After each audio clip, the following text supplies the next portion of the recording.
மண்ணை திறந்தால் நீர் இருக்கும், என் மனதை திறந்தால் நீருப்பாய். ஒளியை திறந்தால் இசை இருக்கும்.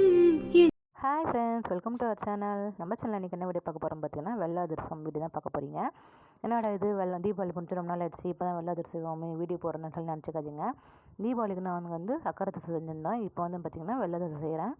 வெள்ளை அதிரசம் வந்து எங்கள் வீட்டில் எல்லாருக்கும் ரொம்ப பிடிக்கும். ஸோ அதனால் வந்து வெள்ளை அதிரசம் செஞ்சு சாப்பிட சொல்லிட்டு நாங்கள் செஞ்சோம். வெள்ளை அதிரசம் செய்யறதுக்கு ஃபஸ்ட்டு பார்த்திங்கன்னா 1 கிலோ பச்சை அரிசியை 2 மணி நேரம் நல்லா வாஷ் பண்ணிட்டு நல்லா ஊற வச்சுட்டு அதை வந்து நம்ம ஃபேன் காற்றுல நல்லா ஆற வச்சுட்டு நம்ம ஒரு பக்கம் வந்து பார்த்திங்கன்னா கையில் ஒட்டாமல் இருக்கணும். அது மாதிரி தான் பக்கம் இருக்கணும். இப்போ பாருங்கள், அரைச்சோடனே புட்டு மாவு பதத்துக்கு நம்ம வந்து பிடிக்கணும், ஊற்றணும், அது மாதிரி இருக்கணும். நெக்ஸ்ட்டு பார்த்திங்கன்னா வெல்லம். 1 கிலோ அரிசிக்கு 250 கிராம் வெல்லம். வந்து நம்ம கடையில் கட்டினா பாகு வெல்லம் கட்டினா கொடுப்பாங்க. அது வந்து கலர் கம்மியாகவும் இருக்கும், கலர் அதிகமாக இருக்கும். எங்களுக்கு வந்து கலர் நல்லா டார்க்காக இருந்தால் தான் ரொம்ப பிடிக்கும். ஸோ அதனால் வந்து நல்லா பிளாக்காக நல்லா கலராக இருக்க மாதிரி வெல்லம் வாங்கிட்டேன். நெக்ஸ்ட்டு வந்து ஒரு தேவையான அளவு இந்த குண்டா எடுத்துகிட்டு அதில் வந்து நம்ம வெல்லத்தை ஆட் பண்ணிவிட்டு அதில் ஒரு அரை கிளாஸ் தண்ணி ஆட் பண்ணிங்கன்னா இது மாதிரி வந்து பாகு வந்து கொதிக்க நம்ம என்ன பண்ணணும், பக்கத்துலேயே ஒரு கிண்ணம் வச்சுட்டு அதில் கொஞ்சம் தண்ணி ஊற்றிட்டு நம்ம கொஞ்சம் கொஞ்சமாக ட்ராப் பண்ணி பார்க்கணும்.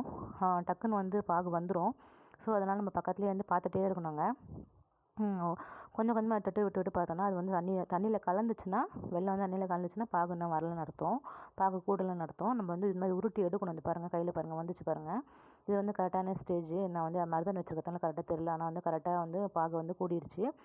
நெக்ஸ்ட்டு வந்து மாவு வந்து நம்ம வந்து கொஞ்சம் கொஞ்சமாக போட்டு தான் கலரணும். நம்ம வந்து ஃபஸ்ட்டே வந்து மாவு வந்து அந்த ஒரு கிண்ணத்தில் வந்து அழுத்தி வச்சோம் பார்த்திங்கன்னா அது. இது என்னென்னு பார்த்திங்கன்னா சுக்கும் ஏலக்காய் பவுடரும். இது வந்து ஏலக்காய் பவுடர் நல்லா வாசனையாக இருக்கும். சுக்கு வந்து ஜீரணம் ஆகிறதுக்கும் கொஞ்சம் ஹெல்ப்பாக இருக்கும். இது பாருங்கள், பாகு கரெக்டாக வந்துருச்சு. இதுதான் ஸ்டேஜ். இப்போ வந்து நம்ம வந்து இந்த மாவு வந்து அரிசி மாவு வந்து நம்ம வந்து கொஞ்சம் கொஞ்சமாக ஆட் பண்ணோம். ஆனால் கொஞ்சம் ஃபாஸ்ட்டாக ஆட் பண்ணாங்க. பாகு வந்து ஹீட்டாக இருக்கும்போது நம்ம ஆட் பண்ணால் தான் நம்மளுக்கு வந்து மாவு படாமல் பாகு கூட வந்து கரெக்டாக ஆட் ஆகி வரும். ஏன்னா வந்து பாகு வந்து நல்லா ஹீட்டாக இருக்கிறதுனால மாவு நம்ம பொறுமையாக ஆட் பண்ணோன்னா அது வந்து கட்டியாக ஆகிடும். இதே மாதிரி நம்ம கொஞ்சம் ஃபாஸ்ட்டாக ஆட் பண்ணோன்னா இது பாருங்கள் கரெக்டாக இருக்குது பாருங்கள் ஸ்டேஜ்.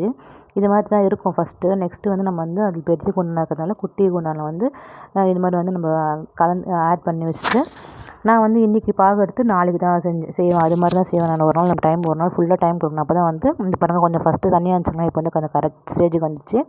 இது வந்து அதிரசம் புழியற கட்டை. அப்புறம் பார்த்திங்கன்னா நம்ம வந்து ஒரு ஸ்டவ் ஆன் பண்ணி அதில் வந்து ஒரு கடாய் வச்சு தேவையான அளவு எண்ணெய் ஊற்றிட்டு அதிரசம் சுட வேண்டியது தான். அதிரசம் பாருங்கள், செம்ம டேஸ்ட்டாக இருந்துச்சுங்க. அதிரசம் சூப்பராக இருந்துச்சு. இந்த பதத்துக்கு நான் பண்ண அளவெல்லாம் யூஸ் பண்ணிங்கன்னா கரெக்டாக வரும். ஓகே, இந்த வீடியோ உங்களுக்கு பிடிச்சினா லைக் பண்ணுங்கள், ஷேர் பண்ணுங்கள், நம்ம சேனல் எல்லோரும் சப்ஸ்கிரைப் பண்ணுங்கள். அதிரசம் செம்ம டேஸ்ட்டாக இருந்துச்சுங்க. உங்களுக்குலாம் யாருக்கெல்லாம் வெள்ளை அதிரசம் ரொம்ப பிடிக்கும்னு சொல்லிட்டு கமெண்ட் பண்ணுங்கள். இந்த வீடியோ எல்லோரும் ஷேர் பண்ணுங்கள். ஓகே, தேங்க்யூ, பாய்.